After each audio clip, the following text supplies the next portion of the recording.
Hello বন্ধুরা, আমাদের পুকুরে আমরা মাছ ধরতে গেছিলাম। আমার একটা ভাই। তো দেখাবো তোমাদেরকে কেমন কেমন সাইজে আমাদের পুকুরে মাছ আছে।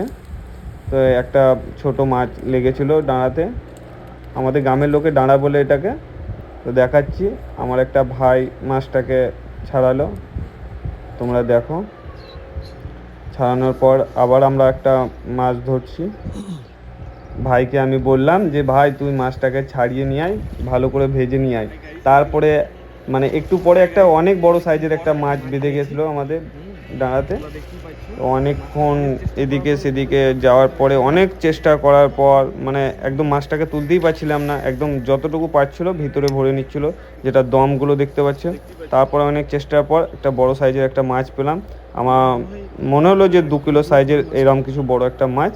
তো দেখাচ্ছি তোমাদেরকে, আমার ভাই একটা আছে, সে ভিডিওটা বানাচ্ছিল। তারপরে এসে গেছিলো আবার একটা ভাই। ভাই খুব মানে একটু কথা বললো, বলচাল করলো। তারপরে দেখতেই পাচ্ছ কত বড় সাইজের মাছ। আমি বললাম ভাই কেমন হয়েছে, চ্যানেলটাকে লাইক সাবস্ক্রাইব করে দেবেন, যাতে পাশে থাকবেন, যাতে আবার পরে ভিডিওতে এরকম আবার ভিডিও আনতে